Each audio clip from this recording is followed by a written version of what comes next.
Tu es trop pauvre pour faire partie de la famille, a dit ma sœur. Alors assieds-toi tranquillement et ne nous embarrasse pas.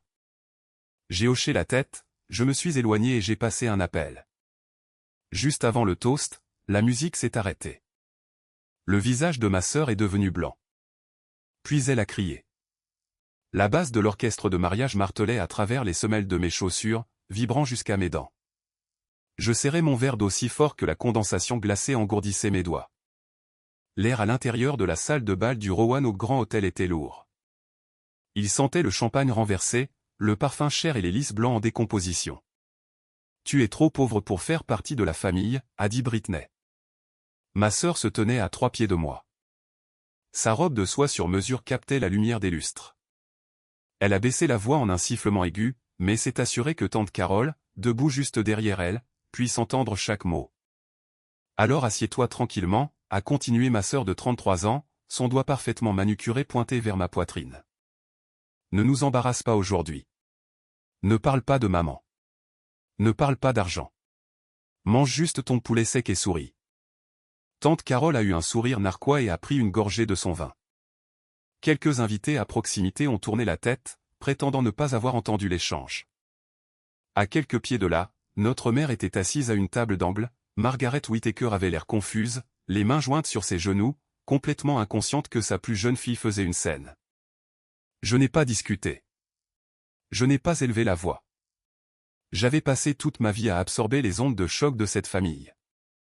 Et aujourd'hui ne serait pas le jour où je perdrais mon sang-froid. J'ai simplement hoché la tête, posé mon verre sur le plateau d'un serveur qui passait et tourné le dos à la mariée. Les lourdes portes en chêne de la salle de bal se sont refermées derrière moi, étouffant la musique. Mon téléphone pesait comme une brique dans ma poche. J'ai sorti l'appareil et composé le numéro que j'avais gardé près depuis des semaines. Hélène, ai-je dit quand l'avocate a répondu à la première sonnerie. Lorraine, es-tu sûre de vouloir faire ça maintenant, a demandé Hélène. Sa voix était calme et mesurée. Signifiez-lui l'acte maintenant, ai-je dit. Je me suis approché de la paroi de verre surplombant la piste de danse. J'ai regardé Britney ajuster son voile. Elle a pris un microphone, se préparant pour son grand toast. Elle avait l'air radieuse, puissante et complètement intouchable. Puis la musique s'est coupée en pleine note. Le silence soudain dans la pièce était assourdissant. Un agent de sécurité de la salle est monté sur la piste de danse, conduisant un homme en costume gris froissé. L'homme tenait une épaisse enveloppe en papier craft. Il a appelé le nom de Britney assez fort pour que le son résonne contre le haut plafond. Britney a souri, l'air poliment confuse, et a pris l'enveloppe. Elle a sorti la première page. J'ai regardé ses yeux parcourir l'entête. Son visage a perdu toute sa couleur. Le microphone a glissé de sa main et a heurté le sol avec un grincement électronique strident. Puis elle a crié. Le chemin vers ce moment a commencé un mardi matin tranquille au début de septembre, 6 semaines auparavant, en l'an 2026. J'étais assise à la table de la cuisine dans la maison de ma mère. L'air d'automne de Roanoke commençait tout juste à se rafraîchir, s'insinuant à travers les cadres de fenêtres mal isolés. Maman dormait dans son fauteuil inclinable dans le salon. J'avais 39 ans. Je travaillais comme coordinatrice de la transition des patients pour un centre de réadaptation. Quand le déclin cognitif de maman est devenu impossible à ignorer, j'ai réduit mes heures pour passer à temps partiel. Je devais être là. J'ai ouvert mon carnet de soins sur la table. C'était un épais cahier noir. La documentation était une habitude née de ma profession. Je suivais chaque médicament, chaque rendez-vous chez le médecin, chaque repas et chaque dollar dépensé pour les soins à domicile. J'ai noté sa dose du matin avec mon stylo bleu. À côté du cahier, mon ordinateur portable était ouvert. J'étais à mi-chemin d'un module pour ma certification professionnelle. Je devais terminer le cours et je devais retourner au travail à temps plein. Avant de me déconnecter de mon portail bancaire, j'ai transféré $20 sur un compte d'épargne séparé. J'avais nommé le compte prochain chapitre. $20 signifiait que je passerais un autre hiver à porter le même manteau de laine aux poignets effilochés. J'ai pris ma trousse de couture sur le comptoir et j'ai commencé à renforcer les coutures de ce manteau. C'était un choix stratégique. J'avais besoin d'un plan de sortie, même lent. La porte d'entrée s'est ouverte sans qu'on frappe. Britney est entrée et a laissé tomber un lourd sac de marque sur l'îlot de la cuisine. Elle sentait l'expresso cher et le nettoyage à sec. Je me suis occupé de la salle de bain, a-t-elle annoncé. Elle n'a pas demandé comment allait maman. Elle est allée directement à la cafetière. Il y a 4 ans, quand maman était encore assez lucide pour signer les papiers, nous nous sommes partagés les responsabilités. Je suis devenu la mandataire pour les soins de santé. Je gérais la réalité quotidienne. Britney travaillait comme directrice des opérations en ville. Elle aimait les feuilles de calcul et elle aimait le contrôle. Alors, elle a pris la procuration financière durable. Elle s'occupait de l'argent. Tu as enfin engagé quelqu'un, ai-je demandé en posant mon aiguille. Maman a besoin que ses barres d'appui soient installées avant l'hiver. Son équilibre se détériore. Britney a agité une main avec dédain. J'ai payé la facture ce matin. Ne t'inquiète pas pour ça, Lorraine. Tu t'occupes des soins infirmiers. Je m'occupe de la vue d'ensemble. Qui est l'entrepreneur, ai-je demandé. Juste une entreprise locale, a-t-elle dit. Elle a vérifié sa montre intelligente, ses bracelets en or cliquetants. Je dois retourner au bureau. Honnêtement, tu devrais simplement être contente que quelqu'un dans cette famille ait de vraies compétences en gestion financière. Ma sœur est sortie en laissant la porte claquer derrière elle. J'ai pris mon stylo et j'ai noté sa déclaration exacte dans le carnet. 2 jours ont passé. Le jeudi après-midi, Tessa est arrivée pour son service. Tessa était notre aide-soignante à temps partiel, une femme tranquille aux yeux bienveillants. Une ergothérapeute était également passée pour vérifier la mobilité de maman. La thérapeute m'a trouvé dans la cuisine. Elle a tapoté son presse-papier. Lorraine, les entrepreneurs vous ont-ils donné un délai, a demandé la thérapeute. Votre mère perd de la stabilité dans sa jambe gauche. Nous avons vraiment besoin de ces barres de sécurité dans la salle de bain principale. Ma sœur s'est occupée du paiement mardi, ai-je dit en essuyant le comptoir. Elle a dit que le travail était fait.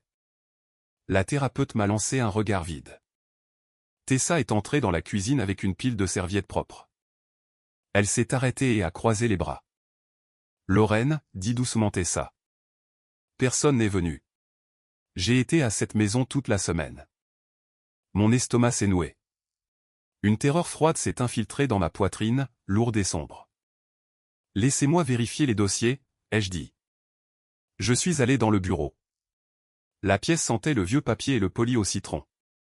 Britney gardait un classeur gris près de la fenêtre pour prouver qu'elle faisait son travail. J'ai ouvert le tiroir du haut. J'ai trouvé le dossier marqué pour l'entretien de la maison et j'ai sorti le document le plus récent sur le dessus. C'était une facture imprimée. L'entête indiquait Whittaker Home Service. Les postes étaient incroyablement détaillés, démolition, installation de carrelage antidérapant, barre de sécurité, encadrement de porte large. Le coût total était de près de 25 000 $. Estampillé en bas à l'encre rouge vif se trouvait le mot payé. J'ai emporté le papier dans le couloir. Mes chaussures grinçaient légèrement sur le parquet d'origine. Je me suis arrêté devant la salle de bain principale. La porte coinçait toujours en bas. Je l'ai poussée pour l'ouvrir. J'ai allumé la lumière du plafond. Le ventilateur d'extraction cliquetait. L'espace était complètement intact.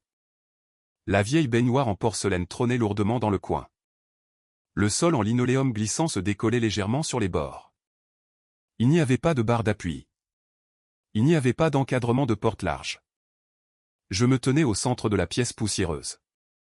J'ai regardé le morceau de papier dans ma main. Puis j'ai regardé la baignoire. Ma sœur n'avait pas seulement menti sur l'embauche d'un entrepreneur. Un projet d'une valeur de près de 25 000 $ avait été payé avec l'argent de notre mère, et la salle de bain n'existait pas. L'appareil photo de mon téléphone a cliqué 1, 2, puis une 3e fois. Je me suis déplacé dans le petit espace humide de la salle de bain principale, capturant le linoléum qui se décollait et l'ancienne baignoire en porcelaine sous tous les angles. Le ventilateur d'extraction cliquetait au-dessus de ma tête, brassant l'air vicié dans la pièce. Est-ce que quelqu'un est venu mesurer le cadre de la porte, ai-je demandé, en gardant ma voix égale alors que je retournais dans le couloir. Tessa s'appuyait contre le mur, tenant une pile de serviettes propres. Ses yeux bienveillants semblaient troublés. Personne n'est venu, Lorraine. Pas un seul ouvrier. J'ai été à cette maison toute la semaine. J'ai hoché la tête et j'ai glissé mon téléphone dans ma poche. Je n'ai pas crié et je n'ai pas appelé la police. J'avais besoin de faits absolus, pas d'accusations émotionnelles. Avant que Tessa ne parte pour la journée, j'ai demandé à l'ergothérapeute de m'envoyer par courriel une nouvelle copie de ses recommandations de sécurité initiale. Je l'ai imprimée et l'ai placée dans un simple dossier en papier craft à côté de la fausse facture. Plus tard cette nuit-là, la maison est finalement devenue silencieuse. Maman dormait dans son fauteuil inclinable, la télévision jouant doucement en arrière-plan. J'étais assise à la table de la cuisine avec mon carnet de soins noirs étalé à côté des relevés bancaires du ménage que Britney avait fournis. Le recoupement a pris des heures et les chiffres refusaient de correspondre. J'avais payé pour 3 mois de médicaments pour la tension artérielle de maman avec mon propre compte courant juste pour m'assurer qu'il n'y aurait pas de retard à la pharmacie. Les documents de ma sœur prétendaient qu'elle s'était remboursée pour ces mêmes courses à la pharmacie. Un autre poste indiquait $2000 pour un équipement de mobilité spécialisé. Je suis allé dans le salon, regardant le déambulateur en aluminium standard que j'avais acheté dans une pharmacie locale pour $50. Il n'y avait pas d'équipement médical coûteux. Mon ordinateur portable bourdonnait doucement sur la table de la cuisine. J'ai fermé le portail bancaire et ouvert mon cours de certification. La lueur de l'écran illuminait la cuisine sombre alors que je terminais un autre module. Juste au moment où j'allais me déconnecter, une notification par courriel est apparue. C'était une invitation à un entretien pour un poste de coordinatrice de la transition des patients à temps plein dans un grand hôpital. Une petite montée d'adrénaline m'a frappé la poitrine. Le poste offrait un salaire qui pourrait enfin garantir un bail pour un petit appartement. Avant de fermer l'ordinateur portable, je me suis connecté à mon application bancaire personnelle et j'ai déplacé $35 sur le compte d'épargne prochain chapitre. Le solde augmentait petit à petit. À côté de ma chaise était suspendue une robe bleu marine dans un sac de nettoyage à sec en plastique. Elle avait 4 ans, classique et tout à fait convenable pour un mariage. Britney avait exigé que j'achète quelque chose dans une boutique du centre-ville, quelque chose qui coûtait un mois de mon budget d'épicerie. J'ai choisi de retoucher l'ourlet de la vieille robe à la place. Chaque dollar économisé était une brique dans le mur que je construisais entre moi et cette maison toxique. La porte d'entrée s'est déverrouillée l'après-midi suivant. Britney est entrée d'un pas décidé, tenant un dossier de couleur crème. Elle portait un tailleur beige sur mesure qui semblait totalement déplacé dans notre salon poussiéreux. « Signe ça », a dit ma sœur. Elle a laissé tomber le dossier sur la table basse juste à côté de la tasse de thé de maman. C'est juste une reconnaissance de dépenses familiales standard. Mon comptable dit que nous en avons besoin pour les dossiers de soins à domicile. J'ai pris le document. La page unique résumait une liste vague de coûts de soins, regroupant la fausse rénovation de la salle de bain avec les factures de services publics standard. Je ne signe pas de document le jour où on me les remet, ai-je dit, en pliant le papier en deux et en le glissant dans ma poche. Je l'examinerai ce week-end. Britney a levé les yeux au ciel, laissant échapper un soupir aigu et étudié. Tu es si paranoïaque, Lorraine. Tu agis comme si j'essayais de voler l'argenterie. Garde la copie. J'en imprimerai une autre pour que maman la signe. La menace planait dans l'air. Elle voulait un faux consensus, un morceau de papier prouvant que nous étions tous d'accord sur ses dépenses, et elle était prête à manipuler notre mère pour l'obtenir. Quand ma sœur est finalement partie, j'ai ressorti mon ordinateur portable. Le nom de l'entrepreneur sur la facture de la salle de bain était Whittaker Home Service. J'ai tapé le nom dans le registre des entreprises de l'État de Virginie. Les résultats de la recherche se sont chargés lentement. Tante Carole dirigeait une entreprise de gestion immobilière et de nettoyage il y a des années, s'occupant des rotations de locataires et des réparations mineures. Le statut à l'écran clignotait en lettres rouges grasses. Inactive. L'adresse de l'entreprise indiquée était l'adresse résidentielle de Carole sur Elm Street. L'entreprise était fermée depuis 3 ans. Un souvenir a refait surface. Le mois dernier, ma tante s'était tenue dans cette même cuisine, jurant qu'elle ne voulait rien avoir à faire avec le stress des finances de maman. Le mensonge était juste là sur l'écran. Le dîner du dimanche chez tante Carole ressemblait toujours à une performance. La salle à manger sentait le rôti de bœuf et la cire à parquet. Le lourd papier peint floral emprisonnait la chaleur, rendant l'air suffocant. Maman était assise à côté de moi, poussant tranquillement sa purée de pommes de terre dans son assiette. Lorraine a l'air épuisée, a annoncé Carole à la table, se versant un deuxième verre de vin rouge. Tu dois arrêter de tourner autour de Margaret. tu deviens beaucoup trop contrôlante. Brittany a acquiescé, coupant sa viande avec des mouvements précis et minuscules. Je lui ai dit de se détendre. Elle est juste amère parce qu'elle est coincée à la maison. Maman a levé les yeux, le front plissé. Sommes-nous allés chez le médecin aujourd'hui, a-t-elle demandé, sa voix tremblant légèrement. Non, maman. Aujourd'hui, c'est dimanche, ai-je dit, posant ma main sur la sienne. J'ai ignoré l'appât et j'ai regardé directement de l'autre côté de la table la femme qui possédait l'entreprise inactive. Tante Carole, te souviens-tu du nom de l'entrepreneur qui était censé faire la salle de bain? Brittany a mentionné que tu pourrais les connaître. Carole a posé son verre de vin un peu trop fort. Oh, oui. C'était un indépendant, Johnson Contracting. Très fiable. Vraiment, ai-je demandé en prenant une gorgée d'eau. Brittany m'a dit que c'était une plus grande entreprise de l'extérieur de la ville. Ma sœur m'a fusillé du regard, les muscles de sa mâchoire se contractant. Deux explications différentes. Aucune ne correspondait à la facture qui se trouvait dans mon dossier en papier craft. J'ai souri et j'ai passé le sel. Plus tard dans la soirée, de retour dans ma propre chambre, j'ai ouvert un courriel de groupe que Brittany avait envoyé à la famille 2 semaines auparavant. Il contenait le programme principal de sa journée de mariage, avec une liste des échéances des fournisseurs pour prouver à quel point elle était organisée. Mon doigt a tracé l'écran lumineux. Un paiement final pour la salle de bal de l'hôtel était indiqué sur le programme. Le montant dû était de 24 800 $. J'ai sorti la fausse facture de la salle de bain de mon dossier. Le coût total de la rénovation imaginaire était de 24 850 $. La date sur la facture correspondait à la semaine exacte où la salle exigeait son dépôt final. Le cabinet d'avocat sentait le poli à meubles au citron et le vieux papier. Hélène Brox était assise en face de moi, une femme aux cheveux gris avec un regard calme et impassible. J'ai poussé le dossier en papier craft sur le lourd bureau en acajou. Il contenait la fausse facture de la salle de bain, mes photos imprimées de la baignoire intacte et une copie du carnet de soins. Hélène a feuilleté les pages, son expression restant parfaitement neutre. Elle n'a pas halté ni offert de fausses promesses d'une victoire facile. En Virginie, votre statut de fille biologique et de mandataire pour les soins de santé vous donne qualité pour agir, a expliqué l'avocate en tapotant la fausse facture avec un ongle manucuré. Nous pouvons exiger une comptabilité formelle de ces actions en tant qu'agent sous la procuration. Si elle abuse de ce droit légal, un juge peut le suspendre. Alors, nous l'arrêtons aujourd'hui, ai-je dit, mes mains agrippant le bord de la chaise d'invité en cuir. Non. Hélène a fermé le dossier. Si nous accusons votre sœur sans un schéma irréfutable, elle videra les comptes et prétendra que vous êtes simplement une sœur mécontente. Nous avons d'abord besoin d'une demande de divulgation écrite. Pour l'instant, vous ne collectez que ce que vous possédez légalement. Scannez votre carnet. Horodatez tout. Notez les conversations immédiatement, mais ne l'enregistrez pas sans son consentement. J'ai hoché la tête, absorbant les limites rigides de la loi. Le carnet venait de se transformer d'une habitude personnelle en une chronologie officielle. 2 jours plus tard, les lumières fluorescentes de la clinique de neurologie bourdonnaient doucement au-dessus de nous.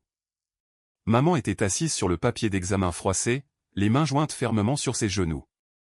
Le médecin, un homme à la voix douce avec des lunettes à monture métallique, lui a demandé de compter à rebours par 7. Maman a trébuché sur le 2e nombre. Une rougeur profonde et douloureuse a envahi son cou. Elle m'a regardé, ses yeux soudainement clairs et terrifiés par sa propre confusion. « Je ne me souviens pas », a-t-elle murmuré. Ma poitrine me faisait mal. C'était une pression lourde et sourde juste derrière mes côtes. J'ai tendu la main et j'ai serré sa main froide. Le médecin a pris une note silencieuse sur sa tablette, enregistrant officiellement que Margaret Whittaker n'avait pas la capacité de comprendre des documents financiers complexes. La défense d'un don volontaire a été discrètement démantelée dans cette pièce stérile. Mon téléphone a vibré dans la poche de mon manteau au moment où nous avons atteint le parking de la clinique. Le nom de Brittany s'est affiché à l'écran. « Pourquoi as-tu emmené maman chez un spécialiste sans me consulter ?» a demandé ma sœur. Le bruit de la circulation résonnait en arrière-plan de son appel. Son équilibre se détériore, ai-je répondu, en déverrouillant la portière de la voiture pour que maman puisse glisser sur le siège passager. Je suis la mandataire pour la santé.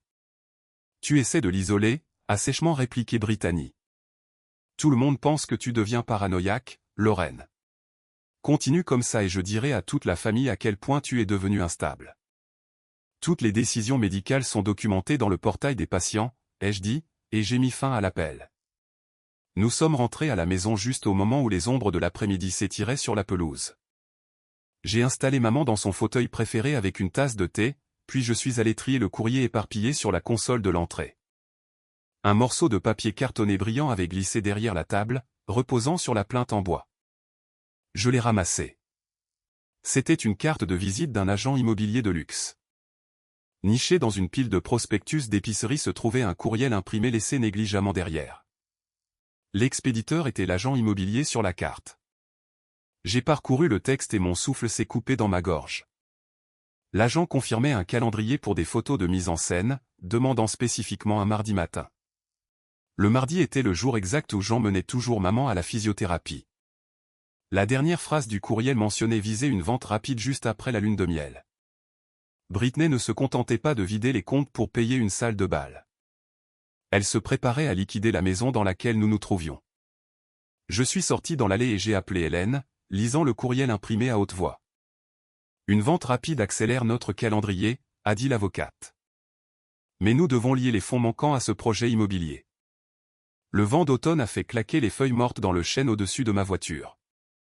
Lorraine, a continué Hélène, sa voix mortellement sérieuse. Peux-tu survivre encore 6 semaines à jouer la sœur silencieuse et vaincue? Si elle se doute de quelque chose, tu sais, nous perdons notre avantage. J'ai regardé la maison. À l'intérieur, ma mère buvait son thé, complètement inconsciente que son enfant prodige prévoyait de vendre le toit au-dessus de sa tête pour couvrir un fonds de mariage volé. Je peux jouer le rôle, ai-je dit. Mon téléphone a commencé à sonner le lendemain matin. Tante Sarah a appelé en premier, suivi rapidement par le cousin David. Le message est resté identique à chaque conversation, enveloppé d'une politesse sudiste. Ils m'ont conseillé de me détendre. Ils ont suggéré de prendre du recul et de laisser la mariée profiter de sa journée spéciale. David a même mentionné à quel point c'était généreux de la part de Britney de couvrir toutes les dépenses médicales de maman de sa propre poche. Le récit avait été soigneusement planté. Ma sœur construisait une forteresse d'opinion publique, me dépeignant comme la sœur amère et jalouse. Discuter avec mes parents était inutile, alors j'ai simplement noté leurs commentaires dans mon carnet noir, suivant les mensonges à mesure qu'ils se propageaient dans l'arbre généalogique. Daniel est passé à la maison cet après-midi-là. Le marié portait un petit bouquet de marguerites de supermarché pour ma mère. Il a posé les fleurs sur le comptoir de la cuisine, offrant un sourire chaleureux et facile. Margaret a été incroyablement généreuse avec le cadeau de mariage, a dit Daniel, en versant de l'eau dans un vase en verre. Nous l'apprécions vraiment. Ma mâchoire s'est crispée. Est-ce que Britney a mentionné d'où venait ce cadeau? Il a fait une pause, les tiges reposant contre le bord du verre. Elle m'a dit que votre mère avait insisté pour contribuer. Écoute, Lorraine, les mariages sont stressants. Essaie de ne pas transformer les finances en un champ de bataille. L'homme croyait sincèrement à l'histoire qu'on lui avait racontée. Daniel n'était pas un cerveau. Il était juste un bouclier commode pour la mariée. Plus tard dans la soirée, le bruit sourd d'une chaise qui se déplace a résonné depuis le salon. Maman avait glissé près du bord du tapis du couloir. Elle s'est rattrapée au cadre de la porte, évitant une mauvaise chute. Mais l'incident m'a terrifié. Le mercredi, Tessa et moi installions une petite caméra sans fil dans le coin de l'espace commun. Tante Carole est passée pendant l'installation. Elle se tenait les bras croisés, fixant la lumière verte clignotante. C'est une invasion massive de la vie privée, a déclaré ma tante. Tu espionnes ta propre famille. C'est un moniteur de chute, ai-je répondu, en serrant la dernière vis. Si elle trébuche pendant que je suis dans l'autre pièce, je dois le savoir immédiatement. Britney est arrivée 1 heure plus tard et a regardé directement l'objectif. Elle savait exactement ce qu'était l'appareil et elle savait qu'il surveillait le salon. Ma sœur s'est assise sur le canapé en faisant défiler son téléphone. Portant un plateau de café, j'ai posé une tasse près de son sac à main de créateur. Quel genre de carrelage l'entrepreneur a-t-il finalement utilisé pour la salle de bain, ai-je demandé, en gardant mon ton entièrement conversationnel. De la céramique, a répondu Britney sans lever les yeux. Blanc antidérapant. La fausse facture dans mon dossier en papier craft indiquait spécifiquement de l'ardoise grise. Prenant une gorgée de mon café, j'ai continué. Et le fournisseur médical? Ont-ils livré le concentrateur d'oxygène pour 2100 $? Il arrive la semaine prochaine, a-t-elle sèchement répliqué, établissant enfin un contact visuel. D'accord. Bien que je pensais que le reçu indiquait 2200 $. C'était 2150. Elle a corrigé instantanément. La femme qui prétendait ne pas gérer les détails fastidieux possédait une mémoire sans faille pour les montants exacts manquants sur les comptes bancaires. La maison s'est installée dans un bourdonnement silencieux le vendredi soir.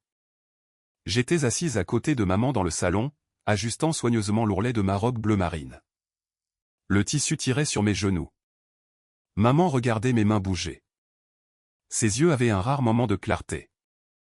Tu as toujours été doué avec une aiguille. Tu as réparé tes propres vêtements quand tu as abandonné ce programme universitaire pour rester ici. Les mots m'ont frappé comme un coup physique. Elle se souvenait de la bourse que j'avais refusée il y a des années, traitant cet énorme sacrifice comme une corvée attendue. En regardant ses mains fragiles et tremblantes, j'ai compris qu'elle était malade. Je ne pouvais pas la blâmer pour le passé, mais une prise de conscience silencieuse s'est installée en moi. Ma vie ne pouvait pas rester figée pour protéger cette dynamique toxique. Le lendemain matin, j'ai remarqué une petite ecchymose violette sur le poignet de maman en lui donnant son petit déjeuner. La peur a bondi dans ma poitrine. En ouvrant l'application de surveillance sur mon ordinateur portable, j'ai parcouru les images de l'après-midi précédent. L'enregistrement n'a révélé aucun accident.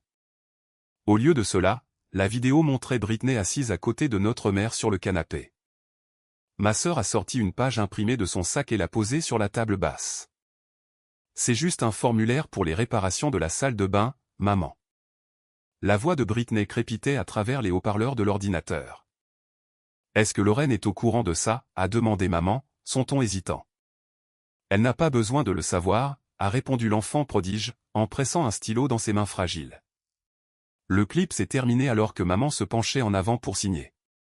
En rembobinant la vidéo, j'ai fait une pause sur l'image exacte où le document était posé à plat contre la table. Je me suis penché plus près de l'écran, plissant les yeux sur l'entête pixelisée. Ce n'était pas un formulaire d'entretien. Les lettres en gras ont indiqué clairement autorisation de remboursement. Britney forçait activement une femme confuse à signer pour des milliers de dollars. Le reflet de l'écran de mon ordinateur portable se reflétait dans les lunettes d'Hélène. Nous étions assises dans son bureau silencieux, écoutant le petit son de la voix de ma sœur jouer à travers les haut-parleurs. Sur la vidéo, Britney poussait l'autorisation de remboursement vers notre mère, et le mensonge pesait lourdement dans l'air. Hélène a mis la vidéo en pause juste sur l'image montrant le document. L'avocate a joint ses doigts, son expression complètement illisible. Cela établit une fausse déclaration, a dit Hélène, en gardant sa voix basse et égale. Cependant, un seul clip vidéo garantit rarement une suspension à lui seul. Nous avons besoin du schéma. Et pour l'obtenir, je publie une demande de divulgation écrite formelle. Nous avons passé les 2 jours suivants à construire une base en béton armé. J'ai sorti les archives publiques de Whittaker Home Service, imprimant des pages qui prouvaient que l'ancienne entreprise de tante Carole n'avait pas de statut actif, d'assurance responsabilité civile ou de permis de construire récent. Tessa a signé une déclaration simple et factuelle confirmant qu'aucune équipe de travail n'était jamais entrée dans la maison. Un courriel de l'ergothérapeute a servi de clou final, vérifiant que la salle de bain principale restait un danger grave. Quand Britney a finalement répondu à la lettre de l'avocat, elle a livré un paquet soigneusement sélectionné de dossiers financiers. Ma sœur croyait clairement qu'une épaisse pile de papier me submergerait et me forcerait à battre en retraite. Au lieu de cela, cela m'a donné une carte. Assise à la table de la cuisine tard cette nuit-là, j'ai étalé les documents sous la lumière crue du plafond. Le paquet montrait plusieurs transferts importants des comptes chèques et d'investissements principaux de maman à Whittaker Home Service. Les postes étaient agressivement étiquetés comme rénovation, équipement médical spécialisé et entretien de la propriété. Comme je n'avais pas accès au compte professionnel de ma tante, la trace écrite s'arrêtait là. Je ne pouvais pas voir comment l'argent retournait dans les mains manucurées de Britney. Mais je n'avais pas besoin de voir la destination finale pour prouver le vol. J'ai ouvert le relevé bancaire du petit compte courant joint du ménage, le seul dossier financier que je possédais légalement. En regardant les dates, j'ai fait correspondre mes propres achats par carte de débit pour les renouvellements d'ordonnances et les courses quotidiennes de maman aux semaines exactes où Britney prétendait avoir avancé ses coûts. Ma sœur prenait des remboursements massifs pour de l'argent que j'avais déjà dépensé avec mon maigre salaire. J'ai fait le calcul final 2 fois et mon estomac s'est retourné. Le total des fonds manquants dépassait 100 000 $. Avant que l'explosion inévitable ne se produise, j'avais besoin d'un filet de sécurité pour la personne la plus vulnérable de la pièce. J'ai passé le jeudi matin au téléphone avec un travailleur social local, élaborant un plan d'urgence. Nous avons discuté des soins d'urgence de secours et du processus de nomination d'un fiduciaire indépendant pour sécuriser le pipeline de médicaments de maman au cas où ses comptes seraient soudainement gelés. J'ai discrètement détourné une autre partie de mon salaire vers mon épargne prochain chapitre. Je refusais de laisser ma mère devenir un dommage collatéral dans une guerre qu'elle ne pouvait même pas comprendre. Les retombées de la demande de divulgation sont arrivées le vendredi après-midi sous la forme de tante Carole. La porte d'entrée s'est ouverte alors que je tapais un résumé de transition de patient pour le travail. Carole a marché dans le salon, sentant fortement le parfum floral et l'anxiété non filtrée. « Pourquoi un cabinet d'avocats du centre-ville m'envoie-t-il des demandes formelles ?» a demandé ma tante, en jetant son sac à main en cuir sur le canapé. « Tu es complètement déplacée, Lorraine. » J'ai fermé mon ordinateur portable et je me suis levé, gardant la table basse entre nous. L'avocat demande simplement des reçus correspondant aux factures de votre entreprise. Si Whittaker Home Service a terminé le travail, fournir la paie du sous-traitant devrait être facile. Carole a rougi, ses mains s'agitant défensivement. Britney a juste emprunté un peu pour couvrir des dépenses imprévues. C'est de l'argent de famille de toute façon. Tu es juste amère parce que tu veux la maison pour toi. Personne ne prend cette maison, ai-je dit, ma voix baissant à un murmure rauque. Ma tante a ricané, agitant une main en l'air. Oh, s'il te plaît. Une fois la maison vendue, tout s'équilibrera de toute façon. Elle a promis que tout serait remplacé. La pièce est devenue complètement silencieuse. Le silence s'est étiré, assez tendu pour se rompre. Carole venait d'admettre qu'elle était au courant des fonds manquants, et pire, qu'elle était au courant du plan secret de vendre la propriété. Elle était une participante active en attente d'un paiement. Réalisant son erreur, les yeux de Carole ont darté nerveusement autour de la pièce. Elle a déplacé son poids, essayant de retrouver sa posture arrogante habituelle. Si tu fais une scène juste avant le mariage, toute la famille saura que tu as perdu la tête. Les gens pensent déjà que tu es instable. Je me fiche de ce que pense la famille, ai-je répondu en croisant les bras. Je me soucie que les dossiers correspondent. Carole n'a pas répondu. Au lieu de cela, son regard a dérivé au-delà de mon épaule, se fixant sur le classeur gris dans le coin du bureau. Elle a fixé le tiroir en métal pendant un long moment délibéré avant de tourner les talons et de sortir par la porte d'entrée. Un œuf froid s'est formé dans ma gorge. J'avais une course rapide à faire à la pharmacie, mais son regard insistant m'a rendu mal à l'aise. 2 heures plus tard, je suis rentré à la maison et je suis allé directement dans le bureau. La pièce semblait étrange. L'air était perturbé, et la faible odeur de parfum floral persistait encore près de la fenêtre. Je me suis avancé vers le classeur gris et j'ai tendu la main vers la poignée. Le cylindre de la serrure en métal était complètement mutilé, arraché par quelque chose de lourd et de tranchant. J'ai ouvert le tiroir du haut d'un coup sec. Le dossier en papier craft contenant la fausse facture était toujours là, mais l'espace à côté était entièrement vide. Mon carnet de soins noirs, la colonne vertébrale physique de toute ma chronologie, avait disparu. J'ai fixé l'espace vide dans le tiroir en métal pendant exactement 10 secondes. La panique n'est jamais arrivée. Au lieu de cela, une concentration froide et clinique s'est installée dans mon esprit, aiguisant chaque détail dans le bureau silencieux. Marchant directement vers mon ordinateur portable, j'ai sorti les images de la caméra de sécurité du couloir. La vidéo a confirmé mes soupçons en quelques minutes. Tante Carole avait traîné près de la pièce bien après la fin de notre dispute, son sac à main en cuir semblant soudainement beaucoup plus lourd alors qu'elle sortait finalement par la porte d'entrée. La femme pensait clairement que détruire le carnet physique effacerait toute la trace écrite. Elle n'avait absolument aucune idée des sauvegardes numériques. Prenant mon téléphone, j'ai appelé Hélène.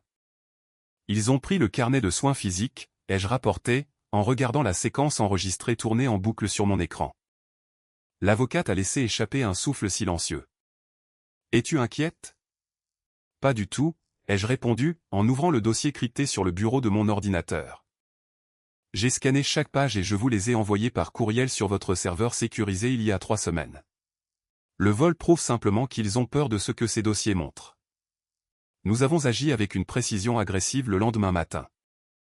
Hélène a envoyé des avis de préservation officiels à la fois à ma sœur et à notre tante, leur ordonnant légalement de conserver tous les documents financiers. Pendant ce temps, un serrurier local a changé les pènes dormants de nos portes avant et arrière avant midi. Les lourdes serrures en laiton se sont enclenchées, sécurisant le périmètre de la maison. J'ai remis à Tessa un tout nouveau carnet pour qu'elle puisse maintenir un calendrier de soins complètement indépendant. Et j'ai emballé tous mes documents originaux restants dans un coffre-fort à ma banque personnelle.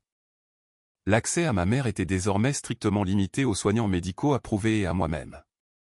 Le téléphone a sonné le jeudi après-midi alors que je préparais une soupe au poulet. L'identification de l'appelant affichait le bureau des services sociaux du comté. Une assistante sociale en ligne semblait incroyablement tendue. Elle a expliqué qu'un parent plus jeune avait soumis une demande agressive pour admettre Margaret Whittaker dans un établissement financé par l'État, poussant pour un placement immédiatement après un voyage de noces. La maison de retraite proposée se trouvait en dehors des limites de la ville de Roanoke, et elle manquait totalement de soins spécialisés pour la mémoire. Ma sœur voulait notre mère hors de la maison rapidement, afin que la clôture de l'immobilier puisse se dérouler sans aucune interférence physique. Ma propre stratégie de sortie s'est finalement matérialisée le lendemain matin. Le bureau de recrutement de l'hôpital m'a officiellement offert le poste de coordinatrice de la transition des patients à temps plein et le salaire qu'il proposait a tout changé. Le directeur du recrutement m'a demandé de commencer le lendemain du mariage. Connaissant le chaos qui allait se déchaîner, j'ai négocié un léger retard, repoussant ma date de début d'une semaine pour m'assurer que maman était complètement stabilisée. Après avoir mis fin à l'appel, je me suis connecté à mon application bancaire et j'ai regardé le solde du compte prochain chapitre. Les fonds étaient enfin suffisants pour couvrir un dépôt de garantie sur une petite maison de ville. Cet argent m'appartenait entièrement, gagné grâce à des nuits tardives et à des économies prudentes, complètement non entachées par la culpabilité familiale. Mais avant de pouvoir sécuriser ma nouvelle vie, je devais survivre à la trajectoire de collision prévue pour le week-end. Le vendredi soir a apporté une pluie lourde et suffocante dans la vallée. Britney est arrivée à la maison pour déposer un sac à vêtements, agissant de manière écœurante. La mariée s'est appuyée nonchalamment contre le comptoir de la cuisine, sirotant de l'eau en bouteille et me regardant hacher des légumes. « As-tu jamais retrouvé ce petit carnet noir que tu portes toujours sur toi ?» a-t-elle demandé. Ses yeux ont soigneusement scruté mon visage à la recherche de tout signe de détresse. « J'ai trouvé exactement ce dont j'avais besoin », ai-je répondu doucement, en balayant des oignons coupés en dés dans une poêle chaude. Ma sœur a souri d'un mince sourire victorieux. Elle croyait clairement que ma principale preuve se trouvait quelque part dans une benne à ordures. Ajustant la lourde bague en diamant à sa main gauche, elle m'a dit de me présenter à la salle de bal de l'hôtel le lendemain. Son ton est soudainement passé de désinvolte à autoritaire. Elle m'a ordonné de m'asseoir tranquillement dans le coin et d'éviter d'embarrasser la famille avec mes vêtements bon marché ou mes plaintes. J'ai hoché la tête en accord silencieux. J'avais désespérément besoin d'être dans cette pièce pour protéger notre mère, et l'équipe juridique avait besoin que Britney soit piégée dans un lieu fixe. Le samedi 17 octobre 2026 est levé gris et glacial. Mon téléphone a vibré sur la table de chevet à 7 heures du matin. Hélène a parlé avec une énergie vive et urgente qui m'a instantanément réveillé. Le juge du tribunal de circuit vient de signer l'ordonnance temporaire en attendant une audience rapide. L'avocate a annoncé que les mandats légaux étaient sévères. Le document suspendait immédiatement la procuration financière, bloquait toute transaction immobilière en attente, préservait tous les comptes bancaires contestés et nommait un fiduciaire indépendant temporaire pour prendre le contrôle. L'ordonnance existait déjà. Maintenant, nous devions nous assurer que Britney ne pourrait jamais prétendre avoir agi sans le savoir. L'huissier a essayé son appartement et son bureau d'entreprise 2 fois hier, mais elle était totalement indisponible, a continué Hélène, le bruit de papier froissé résonnant à travers le récepteur. Nous pouvons lui signifier l'acte à la réception, ai-je suggéré, en regardant la pluie matinale strier la vitre de ma chambre. Je veux attendre après la cérémonie pour que maman ne soit pas traumatisée au milieu d'une église bondée. Hélène a laissé échapper un lourd soupir, et le ton sec de sa voix a fait chuter mon estomac. Lorraine, nous n'avons pas le temps d'être polis. Je viens de recevoir une information de la société de titres. Votre sœur s'envole pour sa lune de miel le dimanche matin, et elle a réservé un rendez-vous de notarisation en ligne à distance pour le lundi matin. Elle prévoit d'exécuter la clôture immobilière électronique depuis son complexe hôtelier. La réalité du calendrier s'est abattue sur moi. Hélène avait déjà envoyé des copies certifiées de l'ordonnance à la société de titres et aux institutions financières identifiées dans le dossier. Signifier l'acte à Britney à l'hôtel ne créerait pas l'autorité de l'ordonnance. Cela prouverait qu'elle avait un avis réel avant de quitter la Virginie, l'empêcherait de plaider l'ignorance et l'empêcherait de porter les documents de procuration certifiés à un autre agent de clôture. La réception était le dernier endroit où nous savions avec certitude qu'elle resterait assez longtemps pour être servie. Je me tenais devant le miroir de ma chambre, lissant le tissu bleu marine de ma robe. Le vêtement avait 4 ans, l'ourlet renforcé par des points minutieux et laborieux que j'y avais placés moi-même. Je n'avais pas l'air d'une femme sur le point de démanteler une vie de mensonges soigneusement élaborée. Mais je sentais le poids de l'ordonnance du tribunal reposant dans mon sac, rangé à côté du calendrier de médicaments de ma mère et des coordonnées de notre aide-soignante indépendante. J'ai lissé mes cheveux une dernière fois, j'ai vérifié que le dossier de contact d'urgence était en sécurité, et je suis sorti vers la voiture où Tessa attendait pour nous conduire au Roanoke Grand Hotel. La salle de bal à l'intérieur de l'hôtel était d'une luminosité aveuglante. Des lustres scintillaient comme de la glace gelée au-dessus de la piste de danse, et l'air sentait massivement les arrangements floraux coûteux et l'ambition désespérée. Britney se déplaçait dans la foule comme si elle possédait l'oxygène même que nous respirions. Sa robe de soie bruissant contre le tapis coûteux. Chaque fois qu'un invité la complimentait, elle se penchait pour murmurer quelque chose qui les faisait me regarder avec pitié ou un léger dédain. Ma tenue, modeste et recyclée, contrastait fortement avec l'opulence qu'elle avait financée avec la sécurité volée de notre mère. Daniel m'a trouvé près de la table des rafraîchissements. Il était beau dans son smoking, bien qu'il semblât dépassé par l'ampleur de l'événement. Il m'a tendu une coupe de champagne, son sourire crispé. « Tout le monde demande pourquoi vous et Britney ne vous parlez pas, » a dit Daniel, son front plissé par une préoccupation sincère. Je l'ai regardé, cherchant ne serait-ce qu'une lueur de conscience. « T'es-tu jamais demandé pourquoi ton cadeau de mariage provenait d'un compte d'entreprise de construction, Daniel ?» Le marié a ri, bien que cela semblât forcé. Britney a expliqué que Margaret a insisté pour payer la salle de bal. Elle voulait être impliquée. Lorraine, ne transforme pas ça en une étrange querelle amère pour de l'argent alors qu'elle veut juste être généreuse. Il ne savait vraiment pas. C'était un homme qui croyait au scénario qu'on lui avait donné parce que l'alternative était trop laide à considérer. J'ai reposé le verre intact sur la table, le cœur lourd. Il n'était pas un méchant, juste un homme qui avait choisi la version la plus facile de la vérité. Tessa a attiré mon regard de l'autre côté de la pièce. Elle avait réussi à guider maman vers un coin salon tranquille près de l'entrée de la cuisine, loin du bruit écrasant et du désastre inévitable. Margaret avait l'air fatiguée, ses mains s'agitant sans but, mais elle était en sécurité et à l'écart du centre du chaos. Britney s'est approchée du microphone juste au moment où la musique a atteint son apogée. La pièce est devenue silencieuse. Elle avait l'air radieuse, puissante et entièrement certaine de son avenir. Alors que la famille du marié regardait, elle s'est lancée dans un toast sur le soutien indéfectible qu'elle avait apporté à notre mère. Se positionnant comme la fille sainte qui avait tout sacrifié, elle a couronné le discours en tournant la tête et en me repérant près de la sortie latérale. Certaines personnes dans cette famille sont tout simplement trop pauvres pour comprendre la valeur de la loyauté, a-t-elle dit dans le microphone, sa voix dégoulinant de poison. Assieds-toi tranquillement, Lorraine. Ne nous embarrasse pas davantage, une ondulation de rire nerveux a parcouru la foule. Daniel a baissé les yeux, clairement mal à l'aise, mais le reste de la pièce semblait apprécier le spectacle de mon humiliation publique. Je sentais l'ordonnance du tribunal pressée contre mon flanc, un rappel froid et aigu de ce qui allait arriver. Je n'ai pas bougé. Je n'ai pas parlé.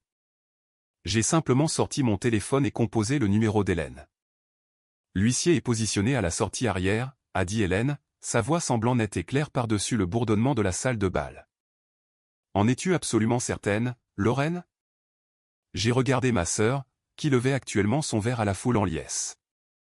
J'ai pensé à la clôture à distance prévue pour lundi, au vol qu'elle prévoyait de prendre demain matin, et à la mère qu'elle avait traitée comme un compte bancaire. Signifiez-lui l'acte maintenant, ai-je dit. J'ai raccroché le téléphone et je suis retourné dans l'ombre de l'embrasure de la porte. Dehors, dans le couloir, l'agent de sécurité de la salle signalait déjà à l'huissier d'avancer. La musique a recommencé à pulser, mais le rythme semblait décalé, saccadé et tendu. Je suis resté parfaitement immobile, regardant ma sœur prendre une gorgée triomphante de sa boisson, complètement inconsciente que les murs de sa vie étaient sur le point de s'effondrer. Les lourdes portes en chêne ont commencé à grincer et la musique s'est coupée, ne laissant que le son d'une centaine de personnes retenant leur souffle collectif alors que l'homme en costume gris froissé montait sur la piste de danse. Les coordinateurs de la salle se sont dirigés vers l'estrade de l'orchestre et ont fait signe à la musique de s'arrêter. La transition a été brutale, un vide soudain là où la basse lourde se trouvait quelques secondes auparavant. Le personnel de sécurité a guidé un homme en costume froissé vers le centre de la piste de danse. Il se tenait avec la posture inébranlable de quelqu'un qui avait livré des milliers de ses enveloppes, son regard entièrement fixé sur la femme en robe de soie. Britney Whittaker, a demandé l'homme, sa voix coupant clairement à travers les murmures confus d'une centaine d'invités. Ma sœur a incliné la tête, son sourire vacillant juste assez pour montrer les fissures dans son masque. Oui. L'homme a tendu l'épaisse enveloppe en papier craft. Vous êtes signifié d'une ordonnance temporaire du tribunal de circuit. Britney a pris les documents, ses doigts tremblants contre le papier rigide. Elle a sorti la première page, parcourant l'entête formelle, et la couleur s'est drainée de son visage jusqu'à ce qu'elle ressemble à une statue de marbre. Elle a levé les yeux vers l'homme, puis vers moi, et enfin vers Daniel, qui se tenait figé dans une incrédulité totale. C'est une erreur, a-t-elle murmuré, sa voix montant en ton. Lorraine, qu'as-tu fait? Elle a commencé à agiter les pages vers la pièce, son sang-froid se désintégrant en halètements frénétiques. Elle a gelé mes comptes. Cet argent était à moi. Ma mère a insisté pour que je le prenne. Le silence dans la salle de bal était absolu. Les invités ont échangé des regards paniqués, certains s'éloignant de la table d'honneur, comme si le déshonneur était contagieux. Ma sœur a continué à crier, s'émoustissant une confession qui prouvait qu'elle considérait les biens de sa mère comme sa propriété personnelle. Je n'ai pas bougé pour l'interrompre. J'ai simplement regardé, mon rythme cardiaque stable, mon attention fixée sur maman, qui était assise en toute sécurité dans le coin éloigné avec Tessa. Britney, de quoi parle-t-elle? A demandé Daniel, sa voix creuse. Quel compte? Ma sœur ne lui a pas répondu. Elle a juste crié, un son rauque et aigu qui a raclé contre les chevrons, et a couru vers la sortie de service. Tante Carole s'est précipitée en avant, les mains levées comme si elle pouvait physiquement rassembler les pages légales éparpillées. C'est un malentendu familial privé. Tout le monde, s'il vous plaît, continuez le dîner. Je suis monté sur la piste de danse, mon mouvement lent et délibéré. Ce n'est pas un malentendu, Carole. C'est une ordonnance du tribunal basée sur une fraude documentée. Je n'ai pas fait de discours. Je n'avais pas besoin de crier. Après avoir prononcé ces mots, j'ai tourné le dos à l'épave et je suis allé directement vers ma mère, posant une main ferme et protectrice sur son épaule. Le combat était loin d'être terminé, mais le voile de la fille parfaite avait été définitivement déchiré devant tous ceux qui comptaient pour elle. Daniel est apparu à mes côtés plusieurs minutes plus tard. Sa veste de smoking avait l'air débraillée. Il m'a tendu un dossier qu'il avait pris dans le sac de la mariée, son visage pâle d'un mélange de choc et d'horreur naissante. Elle m'a demandé d'aller chercher son passeport dans les bagages de la suite nuptiale, a dit Daniel, les yeux vagues. C'était juste à l'intérieur de la fermeture éclair. Je ne sais même pas ce que je regarde. J'ai ouvert le dossier. Il contenait un projet de déclaration de règlement, un calendrier pour un rendez-vous de clôture à distance le lundi matin et une page de reconnaissance avec une signature qui ne ressemblait en rien à l'écriture de ma mère. Les documents étaient datés d'une époque où maman subissait des tests de mémoire à la clinique. Ce n'était pas une erreur ou un malentendu. C'était une liquidation planifiée. Daniel a regardé les pages, a réalisé l'implication du calendrier de clôture, puis a sorti son téléphone pour photographier chaque feuille. Il a envoyé les fichiers directement à l'adresse électronique d'Hélène, ses mains se stabilisant alors que la trahison se cristallisait enfin en rage. J'ai regardé le dossier de clôture et j'ai compris toute l'ampleur du pari. Le mariage n'avait jamais été le but. C'était simplement une escale avant qu'elle ne fuit l'État pour finaliser le vol de la maison de notre mère. Ma sœur avait tout misé sur l'idée que personne n'oserait regarder les documents. Elle avait tort. La réalité de la situation se trouvait maintenant dans le téléphone de Daniel, attendant qu'un expert en criminalistique expose la contrefaçon. Hélène a appelé mon téléphone alors que je guidais maman vers la sortie. La voix de l'avocate semblait victorieuse. J'ai déjà envoyé l'ordonnance certifiée à la société de titres et au prêteur. La preuve de signification confirme maintenant que Britney avait un avis réel. Le dossier de Daniel a identifié chaque contact et document de clôture, et la société de titres a annulé le rendez-vous de lundi. J'ai raccroché le téléphone et je suis sorti dans la nuit fraîche et froide de Roanoke. La pluie s'était arrêtée, laissant le trottoir lisse et noir sous les lampadaires. Ma sœur se cachait actuellement quelque part dans cet hôtel, sa réputation réduite en cendres et son pouvoir légal dépouillé. Je n'ai pas ressenti le triomphe que j'avais attendu. J'ai seulement ressenti un soulagement profond et silencieux que la longue et épuisante mascarade soit enfin terminée. La vérité était exposée, et pour la première fois depuis des années, le chemin à suivre nous appartenait. Les mois qui ont suivi ce mariage désastreux ont ressemblé à une déconstruction lente et méticuleuse d'un mensonge. Je suis retourné à ma vie, équilibrant le nouveau rôle à temps plein à l'hôpital avec le rythme calme et régulier des soins de ma mère.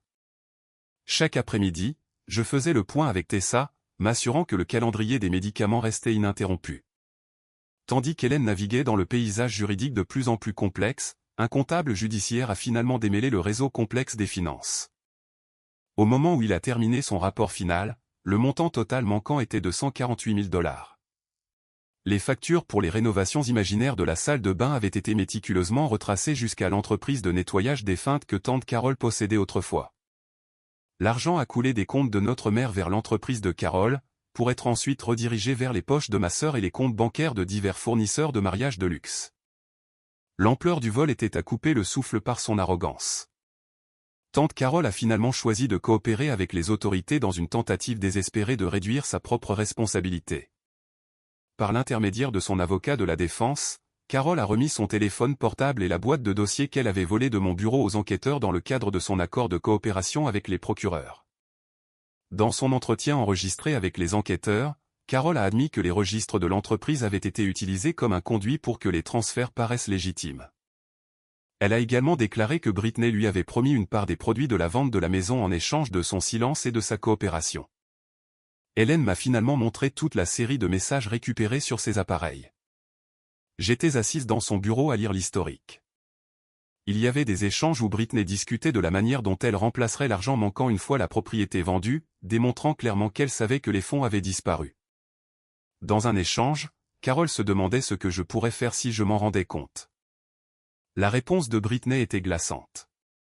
Elle m'a rejeté comme une femme amère et jalouse qui était beaucoup trop pauvre pour jamais constituer une menace réelle. C'était le même scénario qu'elle avait utilisé au mariage, un récit de manipulation qu'ils avaient passé des années à affiner. Les documents que Daniel a remis ont fourni la preuve finale indéniable. Il a fourni le fil de discussion par courriel concernant le généreux cadeau de mariage, les contrats des fournisseurs et la preuve photographique claire du dossier de clôture qu'il avait trouvé à l'intérieur du bagage à main. Daniel a demandé le divorce dans les 2 semaines suivant le mariage, rompant ainsi tous les liens qu'il avait avec la fraude. Il m'a contacté une fois pour s'excuser, mais je n'ai pas offert de pardon. Certaines trahisons étaient trop profondes pour être réparées par un simple mot. La procédure pénale a avancé avec le poids lent et écrasant du système judiciaire. Britney a fait face à plusieurs accusations, notamment l'exploitation financière d'un adulte vulnérable et le vol qualifié. Les procureurs ont également ajouté le faux et l'usage de faux en raison des documents falsifiés utilisés pour faciliter le vol. Pendant les audiences préliminaires, ma sœur a continué d'insister sur le fait qu'elle n'avait qu'emprunté l'argent, maintenant qu'elle avait l'intention de le rembourser éventuellement. C'était la défense d'un enfant pris en train de voler dans une boîte à biscuits, pas d'une gestionnaire professionnelle qui avait systématiquement vidé les économies de toute une vie d'une femme âgée. Alors que le mois s'étirait vers la condamnation finale, l'équipe de défense de Britney a essayé de me dépeindre comme une fille opportuniste qui avait orchestré toute l'exposition pour s'emparer de la maison familiale. Je ne me suis pas engagé dans les allers-retours médiatiques ni n'ai offert d'interview à qui que ce soit. J'ai simplement gardé mes dossiers propres, j'ai continué mon travail de manière cohérente et je me suis concentré sur la création d'un environnement stable pour ma mère. La vérité n'avait pas besoin d'un public. Elle n'avait besoin que d'une salle d'audience. Le matin de la sentence, l'air dans le palais de justice semblait mince et stérile. Britney était assise à la table de la défense, vêtue d'un simple costume gris qui la faisait paraître des années plus âgée que ses 33 ans. Elle refusait de me regarder, gardant les yeux fixés sur le banc du juge. Son avocat a passé près d'1 heure à présenter des facteurs atténuants, plaidant pour une peine plus légère en se concentrant sur son absence de casier judiciaire et son expérience professionnelle. J'ai regardé ses épaules se tendre alors que le juge commençait à parler. La recommandation pour une peine plus légère flottait dans l'air. Une suggestion qui aurait pu la maintenir hors d'une cellule. Le juge a étudié le rapport médico-légal, feuilletant les preuves de l'événement de luxe dans la salle de bal et les documents de clôture immobilière frauduleux. Elle a baissé les yeux sur ma sœur, son expression se durcissant. « Vous n'avez pas emprunté à votre mère », a dit le juge, sa voix résonnant dans la salle comble. « Vous avez construit un événement de luxe sur son incapacité à se protéger. Levez-vous. » La pièce semblait disparaître. J'ai ressenti une clarté soudaine et aiguë, un sentiment de finalité qui avait manqué pendant tant de mois. Le juge ne s'est pas arrêté là, mais le son de sa voix est devenu un bourdonnement lointain alors que je réalisais que la mascarade était enfin vraiment terminée. Britney s'est agrippée au bord de la table, ses jointures blanches, et pour la première fois, elle a eu l'air vraiment effrayée. L'histoire qu'elle avait racontée au monde, l'histoire où elle était l'enfant prodige et où j'étais l'échec amer et pauvre, avait été remplacée par la froide réalité du carnet que j'avais tenu pendant toutes ces années. Chaque décision qu'elle avait prise avait mené à ce moment unique d'effondrement public total. J'ai pris une profonde et stabilisante respiration, me préparant à entendre le jugement final qui définirait le reste de nos vies. Le marteau a sonné comme un coup de feu dans la pièce silencieuse.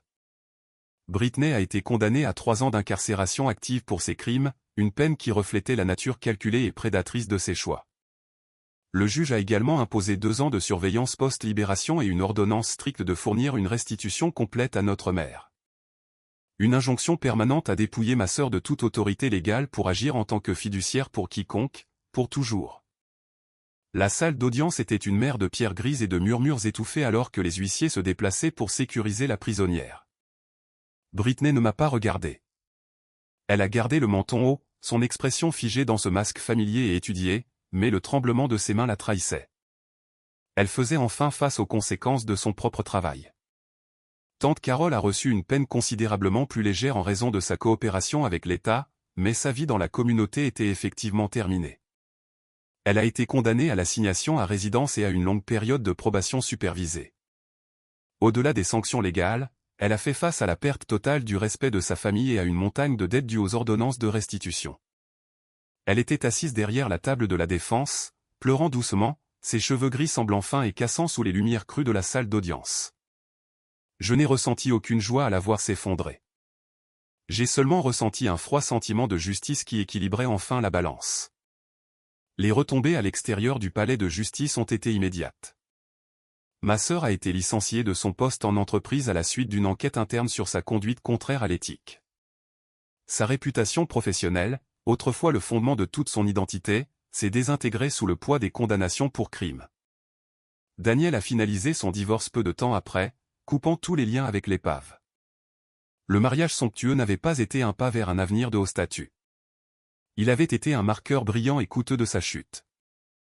Elle avait échangé sa famille et son intégrité contre une location de salle de bal et une semaine dans un complexe hôtelier, et maintenant elle n'avait absolument plus rien à montrer. Margaret a été placée dans un établissement de soins géré par des professionnels sous la supervision d'un fiduciaire indépendant nommé par le tribunal. La maison est restée au nom de maman, sauvée de la vente forcée qui l'aurait laissée sans abri. Je lui rendais visite le mardi après-midi, m'asseyant avec elle pendant qu'elle regardait les oiseaux à la mangeoire devant sa fenêtre. Parfois, elle m'appelait par mon nom et parfois, elle me tenait simplement la main et souriait à la lumière du soleil sur le sol. Je n'étais plus sa principale aide-soignante, la gardienne, ou la responsable de chaque échec de son esprit. J'étais juste à nouveau sa fille, et la paix dans cette prise de conscience valait chaque nuit blanche que j'avais endurée. Le mois suivant, je suis finalement entré dans ma propre maison de ville. Elle était petite, située près de l'hôpital où je travaillais, et remplie de soleil. J'ai déménagé mes meubles dans le salon, y compris le lourd cahier noir qui avait servi d'encre physique à ma vérité pendant tant d'années. En plaçant le carnet de soins dans une boîte de rangement au fond de mon placard, j'ai senti un poids se lever de mes épaules. L'ère de la documentation des péchés des autres était terminée. J'avais gagné le droit de construire une vie qui ne se centrait pas sur le déclin de ma mère ou la méchanceté de ma sœur. Quelques membres de la famille ont tendu la main pour offrir des excuses faibles et creuses, certains essayant même de rejeter tout le cauchemar comme un simple malentendu. Je n'ai pas élevé la voix, et je ne les ai pas laissés parler par-dessus moi. Ce n'était pas un malentendu, leur ai-je dit un par un. C'était un choix répété chaque jour pendant 18 mois. J'ai maintenu mes limites fermes. Je ne les ai pas coupés par colère, mais j'ai refusé de les laisser prétendre que ce qui s'était passé était autre chose qu'un profond échec moral. Ils n'étaient plus autorisés à utiliser le mot famille pour exiger mon silence. Je me tenais dans ma nouvelle cuisine, la lumière du matin se déversant sur les planchers de bois fraîchement polis. Mon téléphone a vibré sur le comptoir, un rappel de ma première journée complète de travail dans le nouveau service de l'hôpital. J'ai vérifié mon compte en banque, regardant le solde du compte d'épargne prochain chapitre. Il était presque vide après le dépôt de garantie et le premier mois de loyer. Mais le vide ne m'a pas fait peur du tout. L'argent avait accompli son unique objectif. Il m'avait acheté une porte dont je détenais la seule clé, un espace où j'étais enfin l'autorité principale. Je suis allé à la fenêtre et j'ai regardé la rue. Le monde était calme et entièrement à moi. Pendant des années, ils avaient appelé mon sacrifice pauvreté, utilisant mes humbles choix comme une arme pour me faire sentir petite. La vérité avait été beaucoup plus simple. J'avais payé pour le confort de tous les autres tout en effaçant lentement ma propre existence.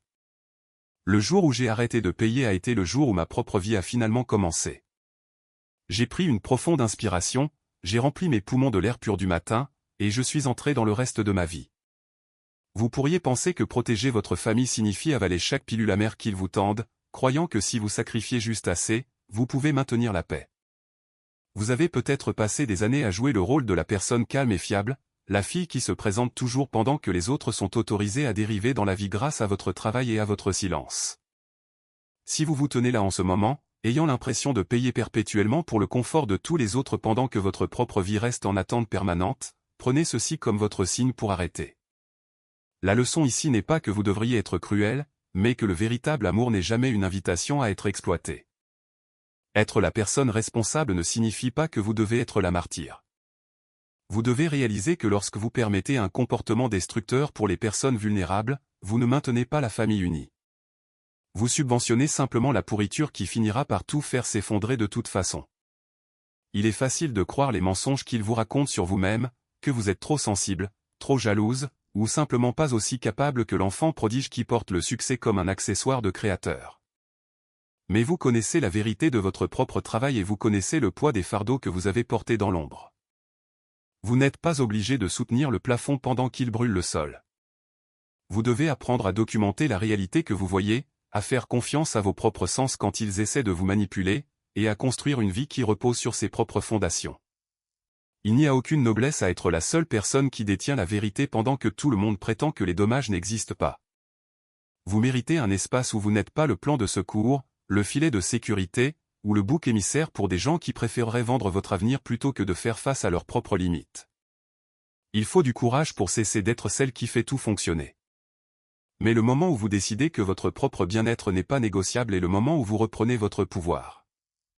Vous avez le droit de fixer des limites, de vous éloigner des conversations qui vous diminuent, et de donner la priorité à la réalité de votre propre vie par rapport à la performance soigneusement orchestrée de ceux qui dépendent de votre silence. Maintenant, demandez-vous, quel est le plus grand fardeau que vous portez actuellement et qui n'a jamais été le vôtre en premier lieu? Si vous laissiez ce poids partir aujourd'hui, quel genre de vie commenceriez-vous réellement à construire?